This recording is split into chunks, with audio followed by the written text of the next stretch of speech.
In this video, we want to just briefly talk about all of the different elements and things that you're going to see within GetResponse Marketing Automation when you're building your workflows. So we're going to introduce you to the different elements and the ways that you utilize them in the workspace when creating your workflows. And now, just as a quick disclaimer, you might be noticing these green dots as I am going through the video today. That's simply because I'm going through this interactive tutorial that we have available for GetResponse Marketing Automation within your workflow creator. And so it's basically a way that you could go through and be able to build a workflow that's guided, so you can kind of see for yourself a way that you could build an example workflow with the elements you have available.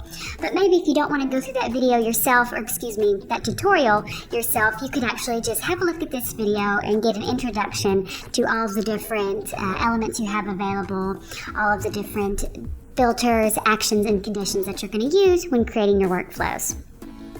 And so you can see here, whenever we've got our workflow creator opened up, you're going to want to, of course, give the workflow a name so you can reference it later.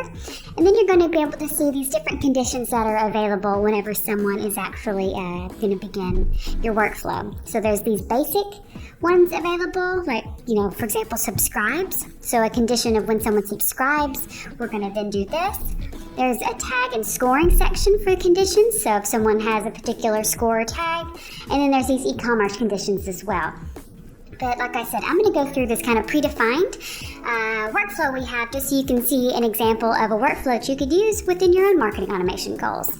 So we're going to click subscribes here, and you can see that the editor opens up for us, and then we can see kind of the ways in general that this workspace is arranged. So this is our general workspace here. We actually build our workflows, and to the right is where we'd be able to actually, edit and add the different elements that we want into our workflow.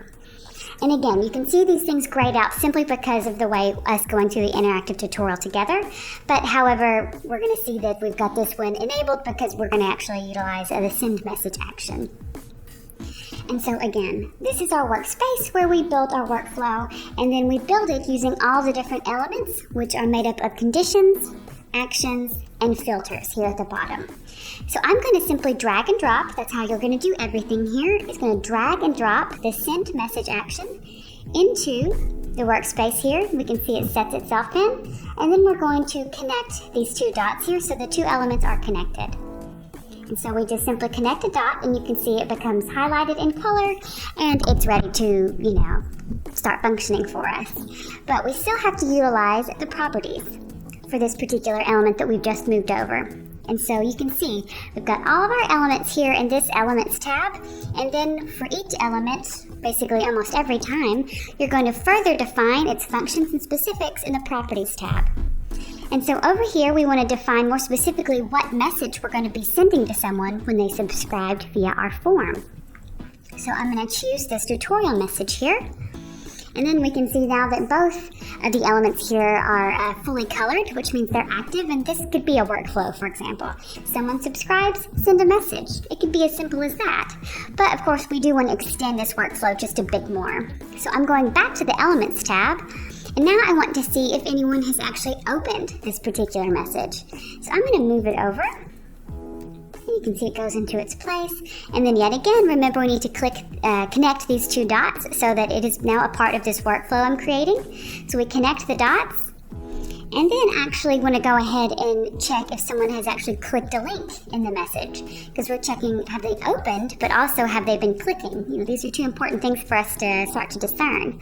So I'm going to move over this link clicked condition over here, and I'm connecting it to this yes connector. So what this means is that if someone signs up, we're sending them a message. We're checking here if they've opened the message, and if indeed they've opened the message, I want to now check, did they click any of the links? So that's how the path is working. If they opened a message, we want to see if they clicked a link. And so for this link element in particular, we want to define the properties a bit more, and we want to actually specify a link. So we want to specify a specific link. We want to know if they clicked it. And so we have to go through this process to choose our specific link from a specific message, choosing our message, and then finally choosing the link. And so now we can see this one is fully colored as well. It's active and connected because we are now going to check if a specific link was clicked in that message. Now we want to add an additional action over into this workflow, which is going to be the tag action. So we're moving it over here, dragging and dropping, and connecting the tag action to this negative path, or the no. Was this message opened? No, so we're going to give them a tag. And so when we're doing that, we've moved over this tag action. We want to go over to properties and select the tag. And so at this point, you could create a new tag that you haven't created yet, or you can usually be able to choose from ones that you've created. But in this example, we want to show you that you would create a tag. So I'm going to simply call it inactive 7 because I've created several inactive tags for my example. But you could name it what you wanted. And so we'll add it, and now you can see it's active now. If they did not open this message, assign the tag of inactive 7 to their subscriber profile. Now moving back over to elements, because we've got even more we want to build to this workflow, we want to use this scoring action. So this is a really cool one as well. We could begin to actually score subscriber engagement and behavior, which would really help you, see really who's some of your loyal, engaged customers, maybe which ones are kind of lagging behind, and create some strategies like that. But we're going to move over the scoring action over here, dragging and dropping, and yet again connecting it to the positive path, or the yes condition, basically, if someone did click that link. So the specific link we specified up here, if someone clicked the link, if they did indeed click it, we want to give them a score. So we need to go back to properties and add points. So it's up to you how you set up your own scoring system. You need to define for yourself how much opens are worth to you, clicks, different subscriber behaviors and actions that they could take. What is it worth to you? 10 points, 100 points? So you'll set up your own scoring system if this is a way that you want to start valuing your customers or subscribers in some way. I'll say 100 points. And so if someone clicks this link, we're going to give them 100 scoring points. And now we're going back over to the tag action again, because for those who did not click that specific link in our message, we want to give them their own tag. So I'm going to connect them again and go back to properties and be able to select from the tags that I already have created. So for example, we could choose an additional inactive contact, or maybe not engaged, or a tag. So we could choose any of the tags that we wanted that are already created here. And now I'm going to go back to the elements and utilize another action here called wait. This is fairly straightforward, hopefully by its name, but this is an action that we're moving over here, and we are going to wait some amount of time before we do something else.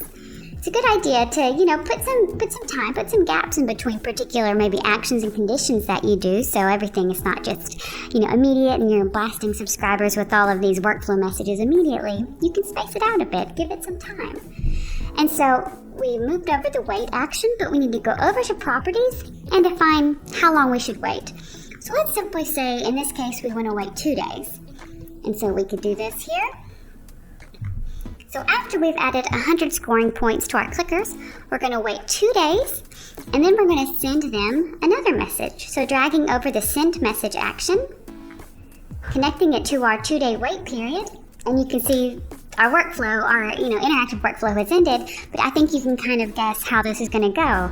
So we're waiting 2 days, and then we're going to send them maybe some specific message, maybe some kind of discount or exclusive offer or download based on them being, an engaged, valuable subscriber of ours that has 100 scoring points. And so you can see now that everything is highlighted and selected, available here, which is of course how it will always be whenever you're actually, not in the interactive tutorial and simply creating your own workflows.